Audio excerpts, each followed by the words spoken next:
जब तक ये बिल वापस नहीं आएगा हम लोग इस तरह से सड़कों पर उतरते रहेंगे। चूँकि किसान का भी बिल वापस करना पड़ा था, सरकार को झुकना पड़ा था, उसी तरह से हम लोग पूरे अहमदाबाद प्रखंड, पूरा जिला इसका चेतावनी देते हैं कि अगर वापस नहीं करेगा तो हम लोग इस तरह का प्रदर्शन करते रहेंगे।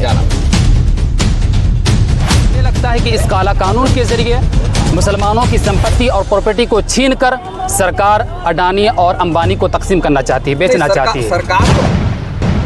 किसी शायर ने कहा है कि मुत्तहिद हो तो बदल डालो निजाम गुलशन, मुंतशिर हो तो मरो शोर मचाते क्यों हो। हम लोग आए हैं आज यहाँ अहमदाबाद प्रखंड, यहाँ जो देख रहे हैं वक्फ संशोधन बिल 2025 अहमदाबाद प्रखंड पूरा पंचायत का लगभग सब कोई आदमी आया है, यहाँ पहुँचा है। देख सकते हैं यहाँ जुलूस का वक्फ बिल के खिलाफ आदमी जमा हुआ है। संशोधन बिल 2025 वापस करो, वापस करो। इसी का वक्फ संशोधन बिल के खिलाफ हम लोग आए हैं, इसको रद्द करने के लिए। और यहाँ देख रहे हैं सब आदमी कितना जुटा है और इसके खिलाफ आवाज़ उठा रहे हैं, वक्फ बिल के खिलाफ। इस सिलसिले में हम लोग आए हैं। हम लोग आए थे यहाँ, लगभग कितना आदमी जुटा होगा ये अहमदाबाद में अभी जो पहुँचे हैं वक्फ बिल के खिलाफ यहाँ आवाज़ उठाने के लिए। लगभग अभी देखा जा रहा है पूरे अहमदाबाद प्रखंड के अंदर कोई भी आदमी बचा हुआ नहीं है, सब मैदान में आके हाजिर हुए हैं और चारों तरफ देखे बैठे हुए हैं सब लोग। इसी जुलूस में हम लोग जब निकले हैं तो वक्फ बिल के खिलाफ और सोच रहे हैं कि इस वक्फ बिल को ख़त्म कर दिया जाए। ना सर, इधर लो। मोदी जी से यही रिक्वेस्ट है कि वक्फ बिल को कैसे ख़त्म किया जाए।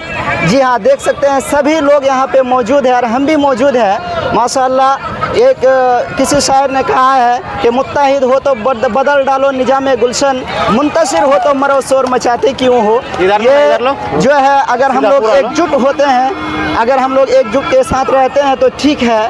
अगर एकजुट अगर हम लोग सभी मिलके इसका जुलूस जो निकाल चुके हैं तो इंशाअल्लाह इस बिल को ख़त्म कर दिया जाएगा। हिंदुस्तान जिंदाबाद।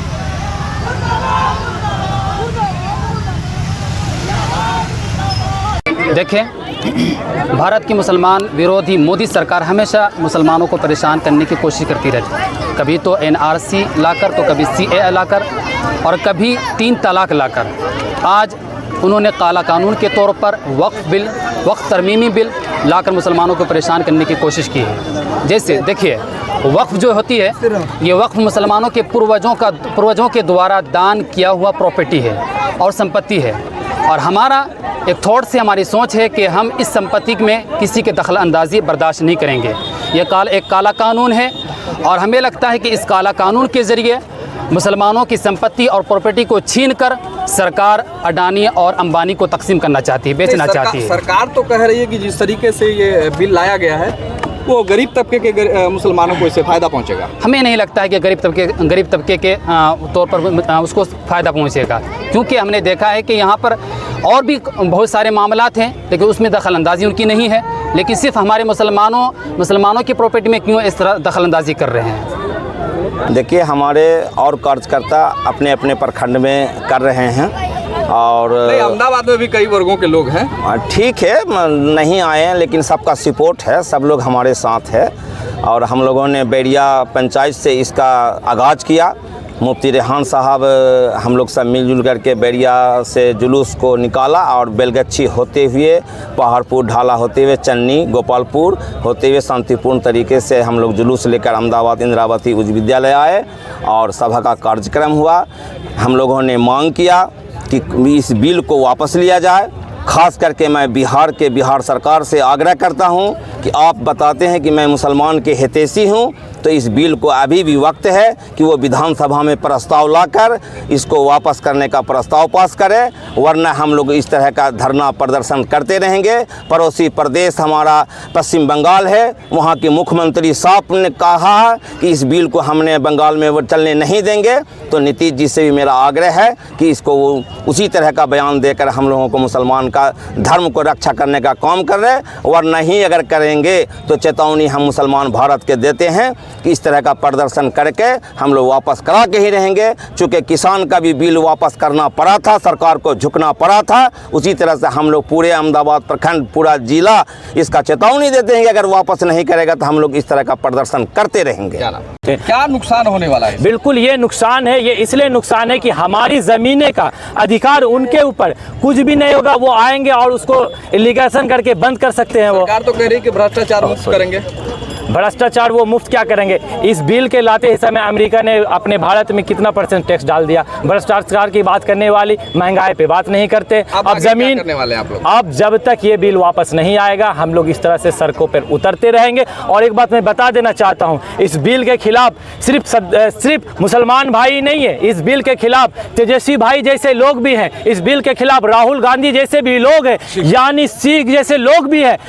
करोड़ों लोग, हिंदू, मुस्लिम, सिख, ईसाई, भारतीय लोग सब इस बिल के खिलाफ है। जिस प्रकार से किसान आंदोलन में खिलाफ थे, इस प्रकार से वक्फ बिल के भी खिलाफ है। और हम सब भारतीय इस तरह से हमेशा पैदल मार्च करते रहेंगे जब तक ये बिल वापस नहीं होगा। सरकार तो कह रही है कि मुस्लिम को नहीं घुसाया जाएगा। आप नोटिफिकेशन पढ़े, मैंने खुद पढ़ा है नोटिफिकेशन में कि 2 नॉन मुस्लिम भाई रहेंगे। मैं उसके खिलाफ नहीं हूँ। अगर नया बनता है, हम खुद बनाते हैं, अगर हम नए नॉन मुस्लिम भाई को रखना चाहते तो बिल्कुल रखें। अगर 200 साल पहले मेरे पूर्वजों ने ज़मीन दिया है, उसका रूल्स बना हुआ है, आप अनजान लोगों को कैसे रख सकते हैं किसी बोर्ड पे?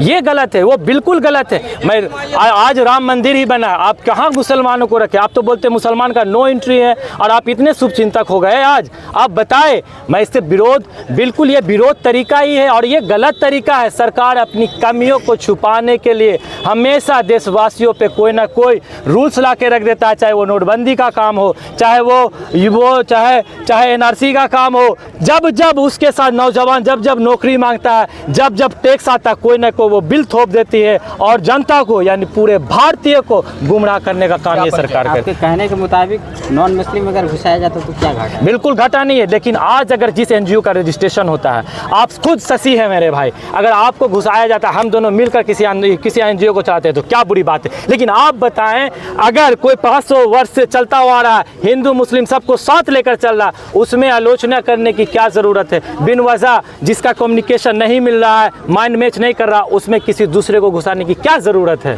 इस चीज़ के लिए हम लोग खिलाफ है। अब महिलाओं की बात करते हैं, महिला खुद हज़ारों एनजीओ अकेला चला रही है, लेकिन जिसका जो कम्बिनेशन है, मैं बता देना चाहता, हज़ारों स्कूल ऐसे हैं जिसने मुसलमानों ने दान किया। बैरिया मध्य स्कूल का खुद ज़मीन दाता मुसलमान है, वो कभी जाता है कि ये ज़मीन हमें दे दे? वो कभी नहीं करता। लेकिन हमारा मदरसा चल रहा, हमारा स्कूल चल रहा, हमारा स्कूल है, हमारी कब्रिस्तान है, उसमें दखल अंदाजी करने की क्या ज़रूरत है? अगर इनडायरेक्टली प्रशासन तक तो बात जाती थी ना, अगर कोई मामला है, कोई है तो जिला प्रशासन उसको देखता ही था, उसी तरह देखता रहता है, इसमें बुराई क्या है? लेकिन जिस प्रकार से ये 2024 का जो कानून बना है, हम लोग क्या 1995 का विरोध किया? हमने नहीं किया। 2013 में उसका विरोध किया? हमने नहीं किया। मेरे दोस्त, ये सचमुच ये गलत कानून है और हम पूरे भारतीयों से गुजारिश करेंगे, आज मेरी बारी है, कल सिख भाइयों की बारी होगी, कल किसान भाइयों की बारी थी। इस तरह से ये सरकार किसी की नहीं है, हम उसका साथ देंगे, लेकिन वो गलत करेगा तो क्यों देंगे? हम सड़कों पे क्यों नहीं आएंगे? आज वो हर एक युवा को अग्निवीर जैसा संस्था लाई, इस ला के परेशान करने का काम करता। ईच एंड एवरी वर्गों को उन्होंने परेशान किया है, महंगाई को लेकर, नोटबंदी को लेकर, एनआरसी को लेकर, तलाक को लेकर, यहाँ तक कि फिर वक्फ बोर्ड बिल को लेकर। लेकिन उसको ये नहीं नजर आता है कि हम जाएं जरा चीन को हटाने का काम करें। यही बात है। इसलिए आप तमाम लोगों से मैं गुजारिश कर रहा हूँ, ये वक्फ बिल जब तक वापस नहीं आएगा, हमारा पूरा देशवासी, हिंदू, मुस्लिम, सिख, ईसाई, सभी महागठबंधन के लोग, हम लोग एक होकर सड़कों पे उतरते रहेंगे, चाहे हम सद्दाम हो या मेरा दोस्त कोई सीरी हो। आज मैं लाखों की तादाद में मेरे दोस्त सीरी लोग भी यहाँ पे उपस्थित थे और रहेंगे। धन्यवाद।